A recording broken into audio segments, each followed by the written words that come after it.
Middle ఈస్ట్లో మళ్లీ యుద్ధ మేఘాలు కమ్ముకున్నాయి. అమెరికా ఇరాన్ వార్తో గల్ఫ్ కంట్రీస్లో హై టెన్షన్ వాతావరణం నెలకొంది.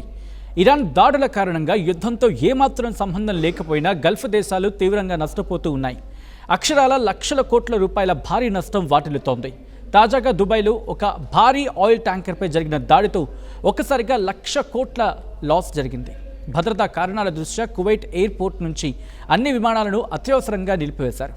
తాము కూడా ప్రత్యక్షంగా యుద్ధంలోకి వస్తామంటూ గల్ఫ్ దేశాలు వార్నింగ్ ఇస్తూ ఉన్నాయి. అసలు గల్ఫ్లో ఏం జరుగుతోంది, ప్రస్తుతం అక్కడ ఎలాంటి పరిస్థితులు ఉన్నాయి, ఈ స్టోరీలో డీటెయిల్గా చూద్దాం. స్కిప్ చేయకుండా ఆఖరి వరకు చూడండి. హలో నమస్తే, వెల్కమ్ టు RTV. నేను సచిన్. గల్ఫ్ దేశాలు అనగానే మనకు గుర్తొచ్చేది కోట్లు కుమ్మరించే వ్యాపారాలు, ఆకాశాన్ని తాకే భవనాలు, ప్రపంచాన్ని శాసించే చమురు నిల్వలు. కానీ ఇప్పుడు ఆ ప్రశాంతత అంతా ఒక్కసారిగా ఆవిరైపోయింది. ఇరాన్ మిసైల్స్, డ్రోన్స్ అటాక్స్తో గల్ఫ్ రీజియన్ మొత్తం అశాంతి మంటల్లో కాలిపోతుంది. గల్ఫ్ కోఆపరేషన్ కౌన్సిల్ దేశాలైన Saudi Arabia, UAE, Qatar, Kuwait, Oman, Bahrain ఇలా అన్ని దేశాల ఆర్థిక వ్యవస్థలపై ఈ దాడుల ప్రభావం తీవ్రంగా కనపడుతుంది. గల్ఫ్లో పడుతున్న ప్రతి మిసైల్ అక్కడి ఆకాశాన్నే కాదు, ఆర్థిక వ్యవస్థను కూడా చీల్చేస్తోంది. ఇరాన్ అటాక్స్ కారణంగా అంతర్జాతీయంగా సప్లై చైన్ దారుణంగా దెబ్బతింది. కేవలం వారం రోజుల వ్యవధిలోనే ఈ ప్రాంతానికి జరిగిన నష్టం అక్షరాల 1,00,000 కోట్ల రూపాయలు దాటిపోయిందని అంతర్జాతీయ ఆర్థిక నిపుణులు చెబుతూ ఉన్నారు. వ్యాపారాలు నడవాలన్నా, పెట్టుబడులు పెట్టాలన్నా అక్కడ ప్రశాంత వాతావరణం ఉండాలి కదా. కానీ ప్రస్తుతం అక్కడ ఎప్పుడు ఏ మిసైల్ వచ్చి పడుతుందో అన్న భయం గల్ఫ్ దేశాలని బిక్కుబిక్కుమనేలా చేస్తూ ఉంది. ఇరాన్ అటాక్స్ కారణంగా అన్నిటికంటే ముఖ్యంగా గల్ఫ్ దేశాల ఏవియేషన్, టూరిజం రంగాలు తీవ్రంగా ప్రభావితమవుతూ ఉన్నాయి. దుబాయ్, అబుదాబి, దోహా లాంటి నగరాలు ప్రపంచానికి ప్రధాన ఏవియేషన్ హబ్లుగా ఉండేవి. కానీ ఇరాన్ దాడులతో గల్ఫ్ దేశాల మీదుగా వెళ్లే ఎయిర్ స్పేస్ అత్యంత ప్రమాదకరంగా మారిపోయింది. దీంతో అంతర్జాతీయ విమానయాన సంస్థలు గల్ఫ్ దేశాల మీదుగా వెళ్లాల్సిన తమ ఫ్లైట్స్ని రద్దు చేసుకుంటున్నాయంటే అర్థం చేసుకోవచ్చు. ఇంకొన్ని సంస్థలు అయితే సుదీర్ఘమైన ప్రత్యామ్నాయ మార్గాలను ఎంచుకుంటూ ఉన్నాయి. దీని కారణంగా ప్రయాణ సమయం పెరగడమే కాదు, విమాన ఇంధన ఖర్చులు తడిసి మోపుడవుతూ ఉన్నాయి. రిజల్ట్, విమాన టికెట్ల ధరలు భారీగా పెరిగిపోతూ ఉన్నాయి. దీంతో ప్రయాణికులు గల్ఫ్ దేశాలకు రావాలంటేనే భయపడిపోతూ ఉన్నారు. విమానాలు రద్దు కావడం, టూరిస్టు రాకపోవడం కారణంగా దుబాయ్, ఖతార్ లాంటి టూరిజం బేస్డ్ ఫినాన్షియల్ సిస్టమ్స్ ప్రతిరోజు వేల కోట్ల రూపాయల ఆర్థిక నష్టాన్ని చవిచూడాల్సి వస్తోంది. ఇక గల్ఫ్ దేశాలకు అసలైన బలం క్రూడ్ ఆయిల్. కానీ ఇప్పుడు ఆ క్రూడ్ ఆయిలే గల్ఫ్ మెడకు ఉరితాడులా మారుతుంది. ఎందుకంటే అమెరికా ఇరాన్ యుద్ధం చమురు మార్కెట్ను సైతం ఊపేస్తోంది. ప్రపంచంలోనే అత్యంత కీలకమైన స్ట్రెయిట్ ఆఫ్ హార్ముజ్ను ఇరాన్ ఇప్పటికీ తన గుప్పిట్లోకి తీసుకుంది. అమెరికా దాడుల కారణంగా హార్ముజ్ ఏ స్థితిలోకి వెళ్ళిపోయిందో చూసాం. ఒక దిగ్బంధంలోకి వెళ్ళిపోయింది. దీని కారణంగా సౌదీ అరేబియా, UAE, కువైట్ దేశాల నుంచి జరగాల్సిన ఆయిల్ ఎగుమతులు కూడా దారుణంగా పడిపోయాయి. సముద్ర మార్గంలో ఎప్పుడు ఏ ట్యాంకర్ పేలిపోతుందన్న భయంతో షిప్పింగ్ కంపెనీస్ రవాణా ఛార్జీలని, ఇన్సూరెన్స్ ప్రీమియర్స్ని ఊహించిన రేంజ్లో పెంచేశాయి. ఇరాన్ దిగ్బంధనాన్ని తప్పించుకొని ఆయిల్ నిల్వలను సురక్షితంగా దాచుకోవడానికి, వాటిని సేవ్ చేసుకోవడానికి గల్ఫ్ దేశాలు పడుతున్న తెప్పలు అంతా ఇంత కాదు. లెక్కలో చెప్పాలంటే అదనంగా వేల కోట్ల రూపాయలు ఖర్చు చేయాల్సి వస్తుంది. అవి ఈ ఆర్థిక నష్టం ఇక్కడితోనే ఆగిపోలేదు. ఇరాన్ దాడులు గల్ఫ్ దేశాల స్టాక్ మార్కెట్లపైన కూడా తీవ్రమైన ప్రభావాన్ని చూపిస్తున్నాయి.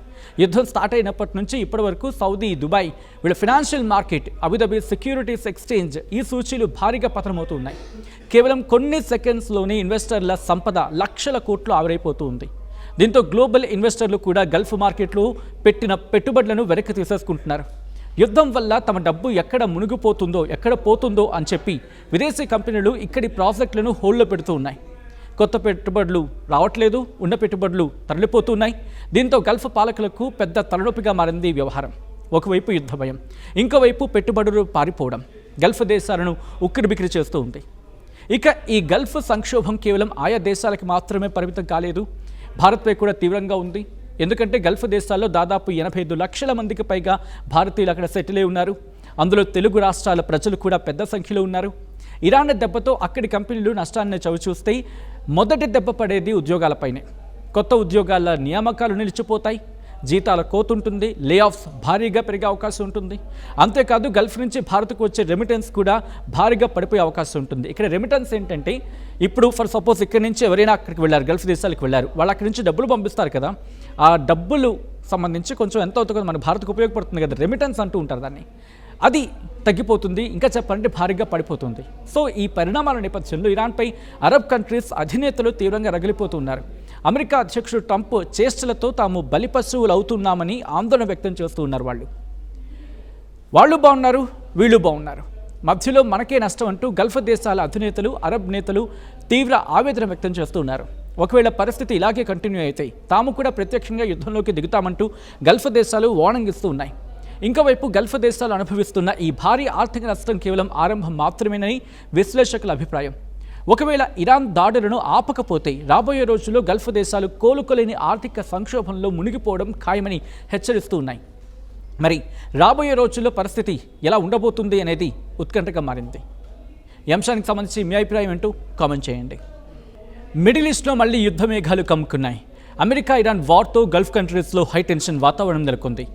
ఇరాన్ దాడుల కారణంగా యుద్ధంతో ఏమాత్రం సంబంధం లేకపోయినా గల్ఫ్ దేశాలు తీవ్రంగా నష్టపోతూ ఉన్నాయి. అక్షరాల లక్షల కోట్ల రూపాయల భారీ నష్టం వాటిల్లుతోంది.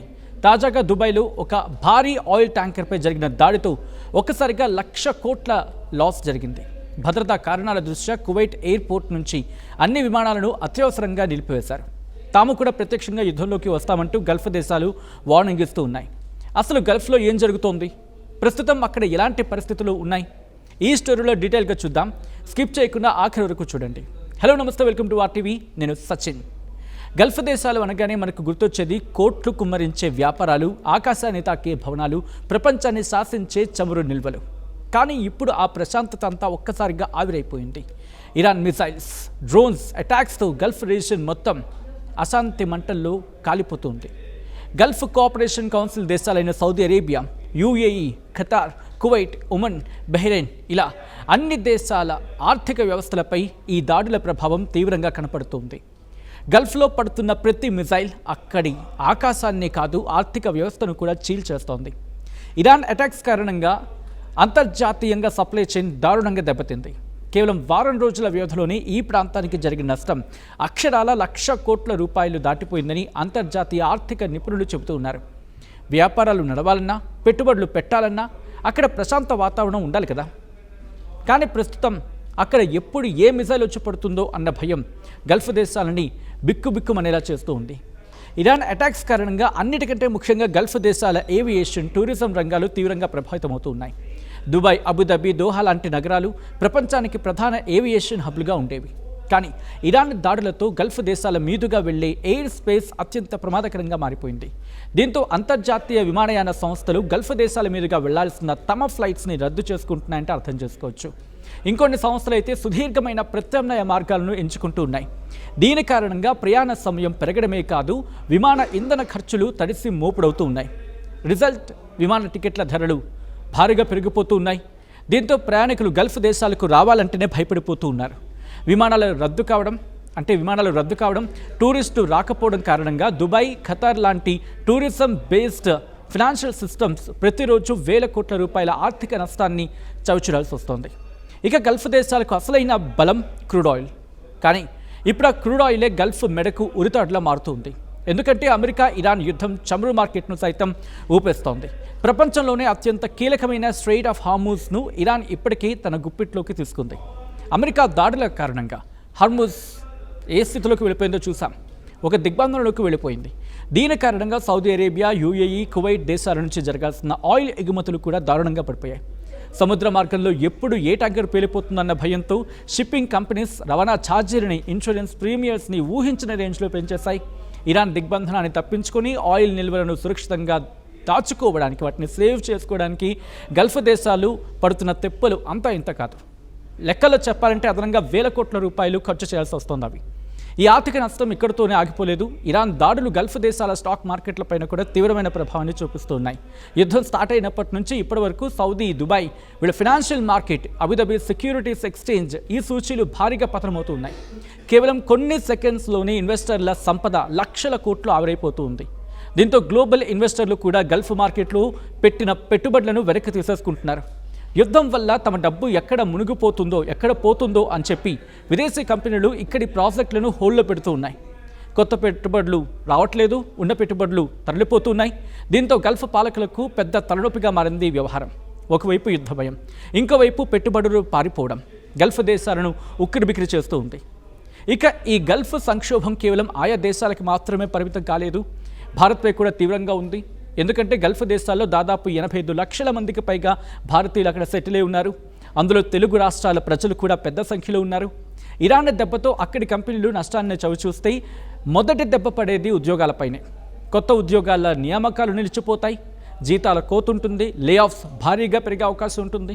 అంతేకాదు గల్ఫ్ నుంచి భారత్కు వచ్చే రెమిటెన్స్ కూడా భారీగా పడిపోయే అవకాశం ఉంటుంది. ఇక్కడ రెమిటెన్స్ ఏంటంటే, ఇప్పుడు ఫర్ సపోజ్ ఇక్కడ నుంచి ఎవరైనా అక్కడికి వెళ్ళారు, గల్ఫ్ దేశాలకు వెళ్ళారు, వాళ్ళు అక్కడి నుంచి డబ్బులు పంపిస్తారు కదా, ఆ డబ్బులు సంబంధించి కొంచెం ఎంత అవుతుందో మన భారత్కు ఉపయోగపడుతుంది కదా, రెమిటెన్స్ అంటూ ఉంటారు దాన్ని, అది తగ్గిపోతుంది. ఇంకా చెప్పాలంటే భారీగా పడిపోతుంది. సో ఈ పరిణామాల నేపథ్యంలో ఇరాన్పై అరబ్ కంట్రీస్ అధినేతలు తీవ్రంగా రగిలిపోతున్నారు. అమెరికా అధ్యక్షుడు ట్రంప్ చేష్టలతో తాము బలిపశువులు అవుతున్నామని ఆందోళన వ్యక్తం చేస్తూ ఉన్నారు. వాళ్ళు బాగున్నారు, వీళ్ళు బాగున్నారు, మధ్యలో మనకే నష్టం అంటూ గల్ఫ్ దేశాల అధినేతలు, అరబ్ నేతలు తీవ్ర ఆవేదన వ్యక్తం చేస్తూ ఉన్నారు. ఒకవేళ పరిస్థితి ఇలాగే కంటిన్యూ అయితే తాము కూడా ప్రత్యక్షంగా యుద్ధంలోకి దిగుతామంటూ గల్ఫ్ దేశాలు వార్నింగ్ ఇస్తూ ఉన్నాయి. ఇంకోవైపు గల్ఫ్ దేశాలు అనుభవిస్తున్న ఈ భారీ ఆర్థిక నష్టం కేవలం ఆరంభం మాత్రమేనని విశ్లేషకుల అభిప్రాయం. ఒకవేళ ఇరాన్ దాడులను ఆపకపోతే రాబోయే రోజుల్లో గల్ఫ్ దేశాలు కోలుకోలేని ఆర్థిక సంక్షోభంలో మునిగిపోవడం ఖాయమని హెచ్చరిస్తూ ఉన్నాయి. మరి రాబోయే రోజుల్లో పరిస్థితి ఎలా ఉండబోతుంది అనేది ఉత్కంఠగా మారింది.